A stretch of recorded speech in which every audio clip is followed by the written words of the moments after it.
the biggest problem with Zeke is he talks like he's been here forever. There's just so many things, like, as a one-year player, he still hasn't.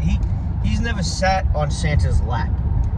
He's never been to the tree farm. He's never been at a specky with Mr. Vario. He's never been to Majestic Gardens. Like, I love him. And he's a phenomenal competitor. And he's got so much potential. But I think he's just rubbing. He makes too many enemies. I see it. I've seen the nicest of people. I've seen Liam go after him for being too much. I have. And we all know I'm the most humble and the kindest. I've seen Joe Rogan do it. Peeve, a polar bear Lawsy. I mean, it's been top to bottom. People just on edge with this moose.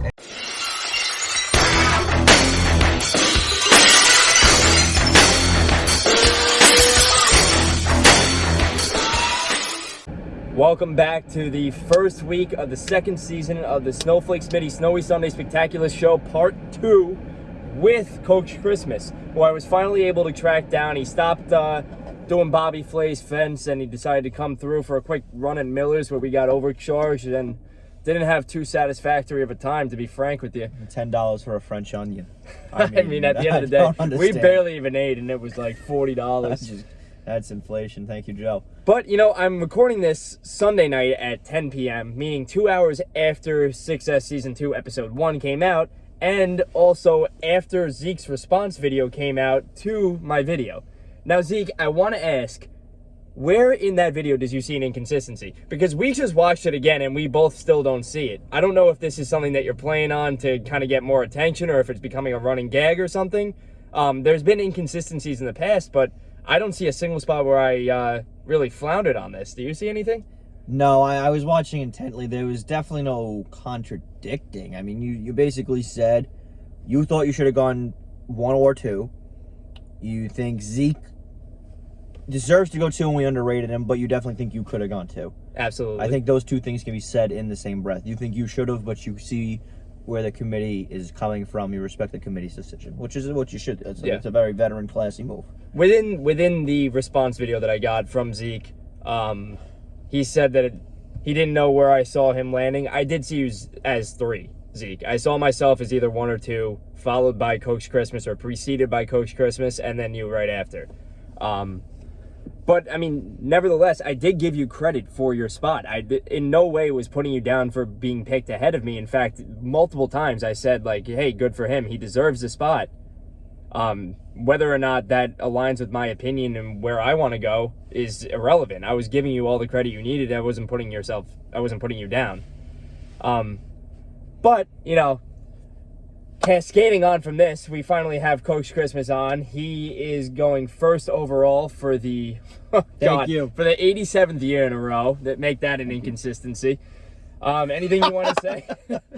No, I mean, I was incredibly honored. You know, like I said in my recap video, even though it's been 3 years in a row now, and I've gone number 1 many times before that, off the record, off the history books. You know, this time I think was just as special as the first time, if not more special, because every year it's getting more and more competitive, and I never take it for granted. And I intend to make this my best performance ever by a landslide. So, you know, the committee keeps putting me number 1. I'm going to keep giving them number 1 performances, and I think I'm the one to do that. So, you know, I'm very grateful, happy, and I appreciated the well wishes. 15 likes I got on my tweet. I mean, people did not give me a like all year on any of my content. I think they finally all said, all right, here's your likes, Coach. And you would think that would be the one that you wouldn't get liked on. They were like, oh, Coach Christmas is going again. Because, listen, you got to compete. You got to compete throughout the year. And I said you got to compete. That's how I would be if I was an underdog. You don't give me any credit. But when it's all said and done, you know there's nothing you can do. I went. I'm glad that I got, you know, my roses. I was at the bar, actually, last night. I had Rob's cousin, Amanda, come up to me. She wished me well. I had Rob's parents, Santa shots. He, you know, gave me a handshake. So everyone's coming out of the woodworks. My girlfriend, she was very happy.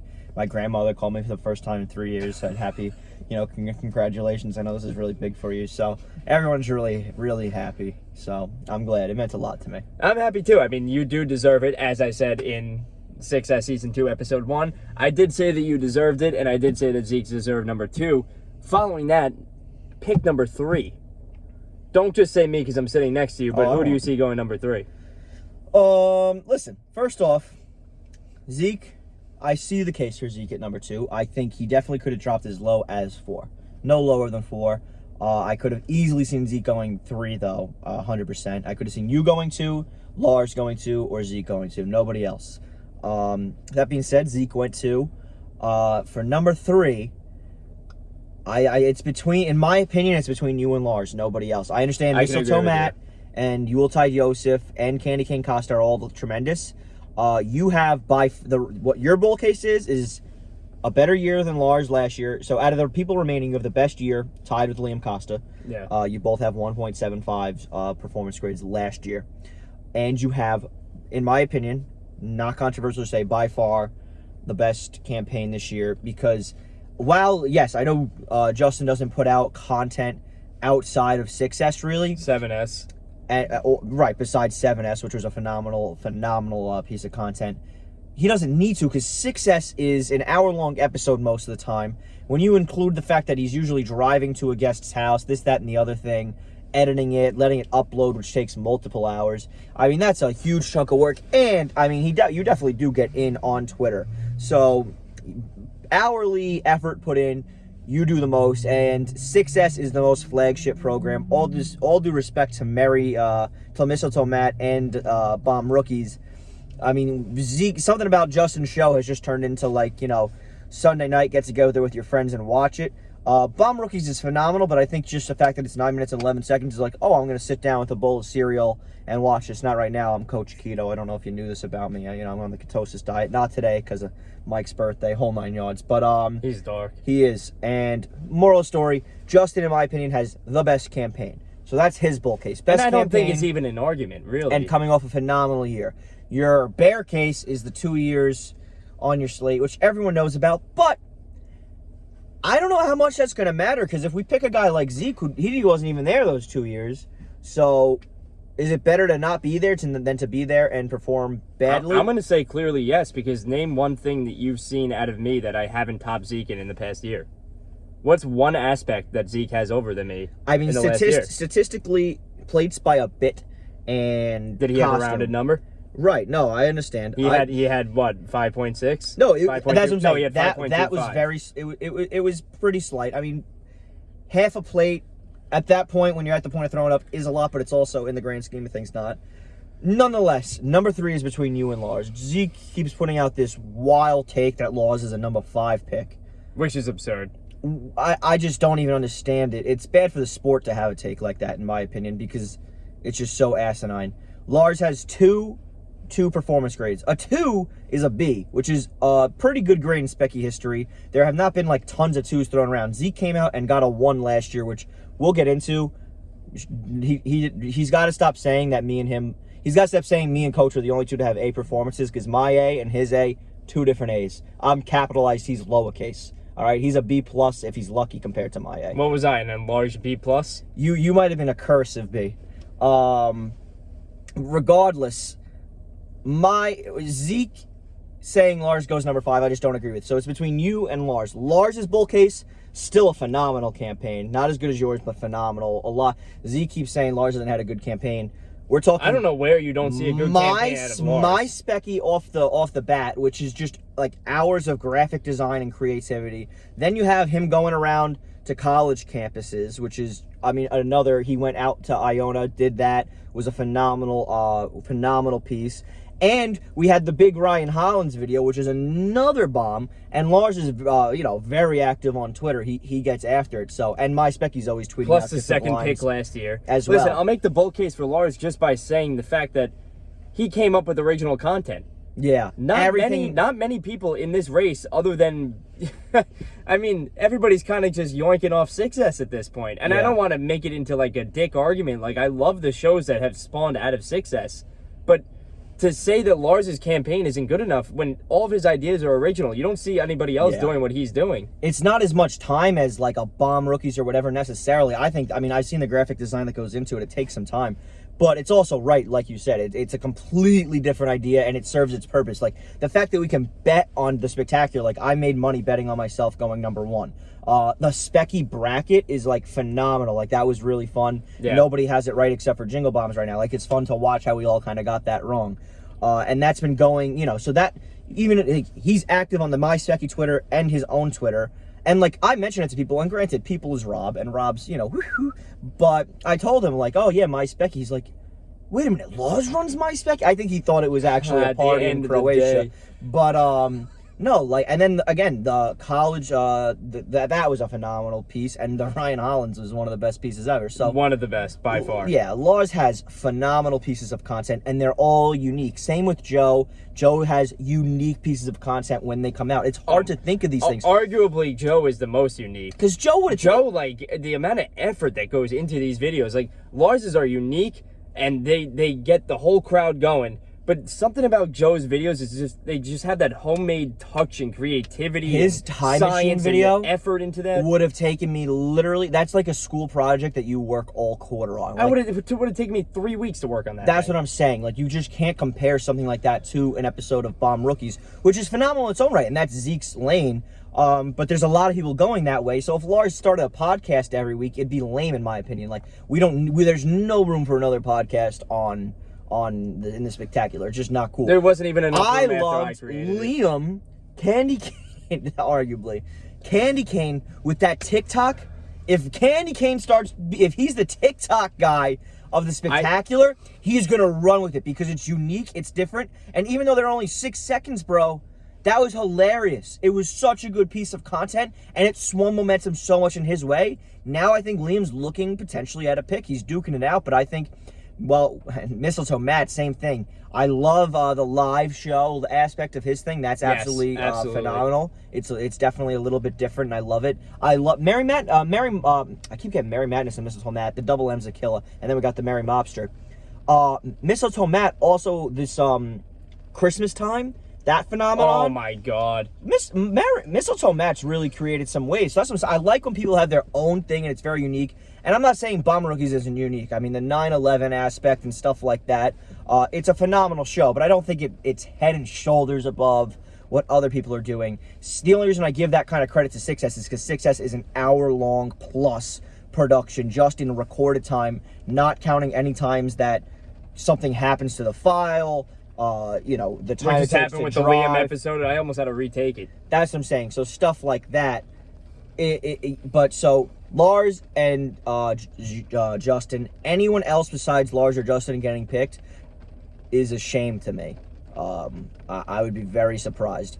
Yuletide and Mary, I hope they're going to duke it out for 4-5, and Candy Cane's right in there. But I think Candy Cane turned the campaign on just a little too late. And I just don't know if his slate's as good as Lars. And I think Lars' slate's what's really saving him. I mean, 2 2s, that's stellar. We talk about Cal like, oh, Cal's still in this because of his slate. It's like Lars' slate and Cal's slate, they don't even touch each other. So if we're going to talk about Cal and Rob, how they have these good slates. Plus, Lars has a veteran Lars slate. has campaigned before. And a phenomenal campaign. Lars actually has And he was the 2 pick last year. So you're going to tell me he's going to drop from 2 to 5 after a B grade and a phenomenal campaign? That just seems a silly take from a one-year player like Zeke. Yeah, I mean, I want to. Where was I going with that? I don't know. It's all right. How's your day going? Oh, it's going great. It's overpaid for Miller's tonight. That's true. What are we diving into here, Joe? Listen, I mean, you already have more screen time than everybody else who's been on the show this week, and I mean, God bless it. We'd like to hear from you. Collusion. It's going to scream collusion. I'm already picked. You can't even get mad. This is pure entertainment value and work on Joe Rogan's end, who I think should be going very soon. I'm hoping he gets a call while we're on the phone. I don't think that I get a call. Where do you think you're going to end up going? Do you have anything you want to say about how you feel about this whole thing? If you asked me 2 weeks ago, I would have told you I was absolutely certain I was going to. Okay. Absolutely certain. I think a lot of people would have said that, as you can see. Then I would have followed it. I would have followed it by Lars. Okay. Or Zeke. But I was kind of leaning towards Lars up until maybe like the week that Zeke was drafted, right before, and that's when I kind of changed my opinion. Then I was like, hey, maybe Zeke's going to go too.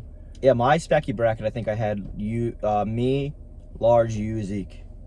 And I still think that's a fair order. Although I see where the committee's going with Zeke. They're putting the ball in his hands, and they've tried giving the ball. They're building him up to beat me, and they've done this before with different guys who they try to pass the torch to, or like just give the give the ball to. I was one of them. Try to beat him. And to Zeke, I say, listen, you had a good year last year, and on paper the committee somehow gave us the same grades. But I know and you know that I had a tremendously better year. A tremendously better year. I can't wait for the stats this year. A tremendously better year. I had more plates eaten, way more ornaments hung. Our costume grade, I scored 0.4 higher. Same thing. I don't understand how Zeke scored an A. In school, he got an 8.9 for his costume grade. That's an 89. That's a B. I got a 9.3. That's a 93. That's an A. Yeah. I had the most plates eaten. That's an A. Zeke had the second most plates eaten. We A need is 1, 2 is B. We need B. So, and then he didn't find any trees. F. Like, what are we talking about? A performance. I'm not talking about ornaments of trees found. You can find your argument in other places. I already made a video on this. All I'm saying is I just don't understand where the A comes in. You just simply didn't find a tree. I hear that, but if we're talking to Zeke, who is a statistician puritan, he's a stat purist. So he thinks the stats are perfect. So now listen, let's spin this on you. I found half a tree. I had a 9.3, which is a 93, which is an A. You had an 8.9, which is a B. And then I had number 1 plates eaten. That's an A. You had the number 2 most plates eaten by draftees. That's a B. So you're a B. I'm an A. So anytime you say me and Coach both had A's, you just got to say I had the lowercase A from here on out. That's the only time I'll take you seriously, because no one can possibly hear that and think it sounds silly saying me and Coach were the only A performances. Coach had the best performance of all time last year. All due respect to the committee, it should have been an A+. I destroyed the competition. And you can compare MVP votes. We both had 2 MVP votes. Any vote that wasn't Coach Christmas last year, in my opinion, was a throwaway vote. I think people who voted for Zeke... What about for me? I got 2 of them. One of them was Jill, and Liam, I think Liam actually genuinely believed in you, because you had some sauce. Zingle bombs, there's just no way you could have voted him. I mean, I think Dan might have been throwing away his vote. I mean, I don't want to say it. I think he might have been throwing away his vote because he was thinking he was in the running, which I think he should have been. He had a good year last year. He crushed the plays. He had a treat. Dan got severely underrated last year, and I think he was throwing away his vote to Zeke. No offense. I'll vote for Dan once he starts his campaign. And I think, who else voted for Zeke? I don't even know who his second vote was. It must have been, you. Throwaway vote, because you thought you were going to win MVP. It's a throwaway vote. You said I had the best performance. You said Zeke had the 3rd best performance. You've been on record. You know Zeke shouldn't have won MVP last year. Zeke, stop talking in MVP votes and seasonal performance grades. I hope you win the MVP this year. I don't know if it's going to happen. I think you've made too many enemies. But nonetheless, that's where I'm at with Zeke. Listen, come out with the same performance next year, Zeke, and watch how I beat you, just like how I did this year. That's all I'm saying, Zeke. We are not the same. Coach Christmas is here, and he's going to show you what a performance looks like this year, just like I did last year. So you won those 2 votes because of your costume. Let's go. And it was only because it was rated before I changed. No, so yeah, that's where Zeke's at. What else do we have to talk about? The rookies. So where do you think 4 or 5 go? We got into 3, 4, and 5. You, Zeke, obviously. Mm-hmm. Me. Mm-hmm. Lars. Mm-hmm. I still have to go Mistletoe Matt.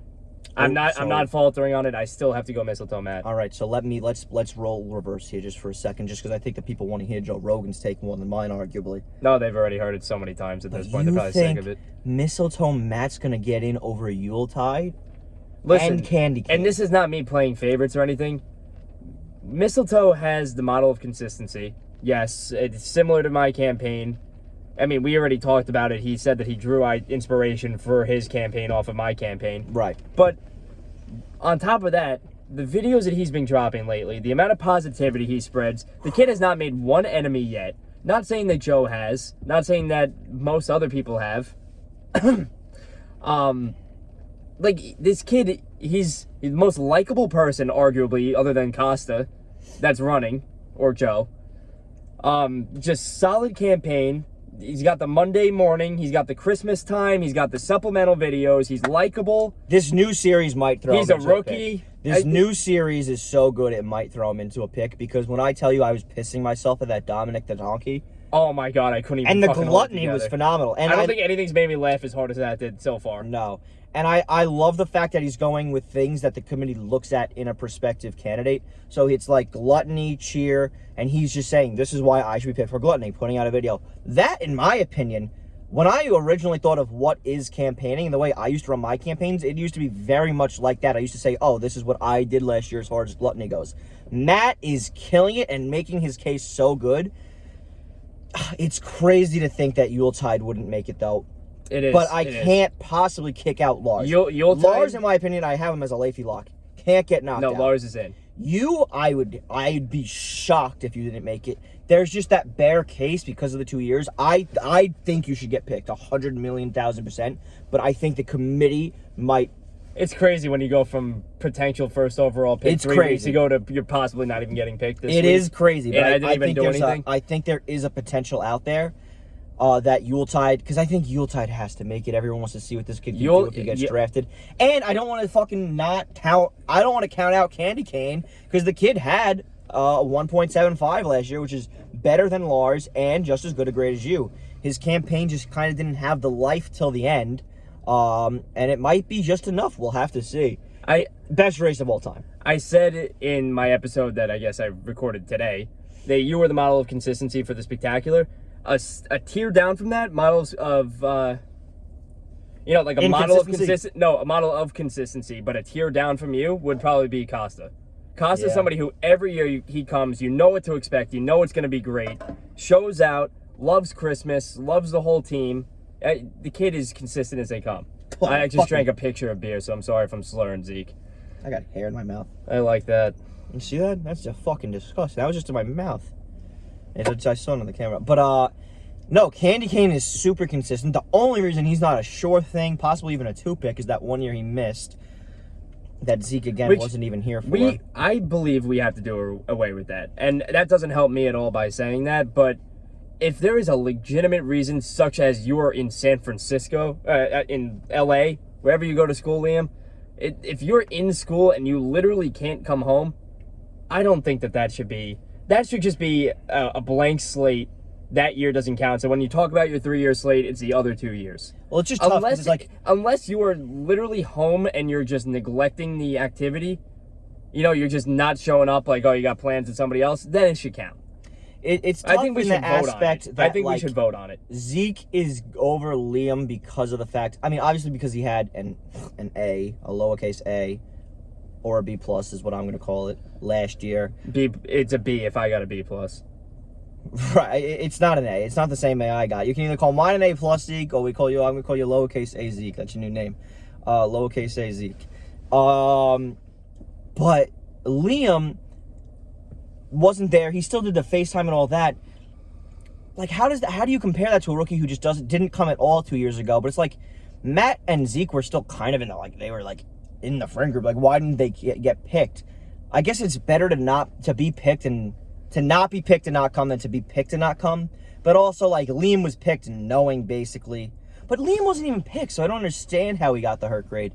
And he was a special advisor. Well, he wasn't picked because we just knew he wasn't. But then how is that different than Zeke, who we didn't pick because we knew he couldn't come because he was in Notre Dame back then? Don't know.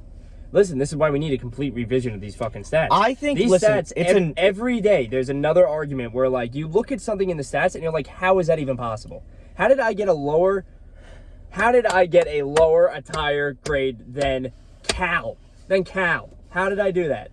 And by 0.5. I have a more Cal is beating me by a bigger margin than Leif is beating Zeke in attire. It's kind of crazy. I think Cal looked great last year in the pajamas. I'll give it to him. But I think people took points off for you because you were not in your full costume. But I still think if you stayed in just the Corona sweatshirt and the khakis, it's still just a tad down from Cal, who came in a Christmas sweatshirt. No, I got ranked fairly for how I showed up. But then, 20 minutes after, when I changed, then it was a whole different animal. Yeah, literally. It is a little crazy. But I guess it's all voted on by peers at the end of the day. But listen, here's my argument. It's all voted on by peers. Everyone last year, Jingle Bombs is the nice guy, the rookie on the scene, the lovable moose. This year, the tone around Jingle Bombs has changed. He's made a lot of enemies during campaign season. I don't know, because humans are humans, if they're going to block that out while they're voting. Zeke's costume grade could take a hit because of that. All of a sudden, Zeke could be like, well, this is a stupid way to... all of a sudden, I can't wait until I hear somebody else complain about that. I'm telling you, it's going to happen because humans are humans, and Zeke has made enemies this year. Zeke, Joe, and Mistletoe Matt have an unbelievable advantage because they came in when we started taking this serious. Guys like you, Cal, and Rob are tremendously hurt because that year where things got taken up a notch, they were still playing casually. And 2 years ago when they were getting when they got ranked a B or a C performance grades, no one thought missing a spectacular or not dressing up for a spectacular would come back to bite them. And that is the age-old argument. We should almost borderline start anew as of last year and go from there. Start anew as of this year. Now we're all on the same fucking slate. And I wouldn't be against it because, I trust my stuff. I know I'm going to have the best year this year. I already know what I'm bringing to the table. But at the end of the day, I don't want to sound like I'm completely, I'm not mad at all with what the committee's done so far. I am the number one pick. I see the bull case for Zeke. And I like a lot of our stuff. But there are interesting... It's more so the talk around some of the stuff that's been going on from different candidates, primarily one that's name is Ride with Single Moms. Yeah. I mean, I feel like we've said a lot here. I don't know if there's anything else you want to add in before I let you go. I'm going to get into People don't want to hear more from me this week. One I've thing, been too active. And it's going to be about the Rookie of the Year Most Improved Award. Okay. As we know, last year I gave that award to Zeke. He went number 2 this year. Yeah. 2 years ago I gave it to Polar Bear Laws. He went number 2. I'm just saying. I have the ability to pick him. What I'm going to say is, this year, I'm going to give an edge to rookie. If you're a rookie and you have a phenomenal year, you have a phenomenal chance. Mistletoe Matt, if you don't get picked, you can lock yourself up for a big pick if you have a good year. Yuletide Yosef, Merry Madness. That being said, if the rookies come out and have B years, and a guy like... Because, people keep saying my friend here, Snowflake, had an okay year. If Snowflake comes dressed to the nines next year... They'll still find an has argument. A great plate count, I might give it to a guy like Snowflake, who goes from a B player, quote-unquote, to an A player. I might give it to a guy like Lars, who had only 3.8. We all said the 3.8 was 3.8. So if Lars comes out, jumps from 3.8 to 6 plates, 5 plates, and from a 8 costume score to an 8.5 or stays at an 8, I'm going to consider Lars, even though he's a vet. Because we said the stats are fair, so I'm going to look at these different guys. I'm going to look at a guy like, obviously, the Merry Mobster has a lot of room for improvement. So if he could step it up, if he comes in a great costume and puts up 5, 6 plates, is, active in the community the whole time, he's got a shot. Jingle Bombs, it's going to be hard, but if he comes and eats 10 plates and has a better costume score, he's got a shot. So we all talk about MVP. MVP is a fun award, but it doesn't really mean anything. It's player voted, and it's a popularity contest, and I'm not popular, but it's a popularity contest. It's whatever way the people are feeling that day. It's very open to whatever, so it doesn't matter. It holds no weight. It's a fun award to win. It means the world to me, but at the end of the day, the awards you got to be going for, it is not MVP. You got to do what you got to do. You got to make a statement, because I'll be watching, and I'm the only vote that matters. And what matters to me is you come prepared in a great costume. You eat your face off. You're having a phenomenal time. You're energetic. You're attentive. You're having fun. And you're adding your own flair, your own creativity. If you do that, you're going to get a Rookie of the Year / Most Improved Player award. And you might just go number 2 along with it. So that's all I have to say about that. Been great having you on. It's been a pleasure. Thank you for missing your original showtime, because this was probably a lot better. Absolutely. Franklin, you got to call this man soon. All right? I sent you my number. I understand he's let us down a couple of times in the past, but if we're going off of potential, then I have one question. I let you down when I was a teenager. And then I have one question if we're going off of potential, Jay. What's that? How could he not?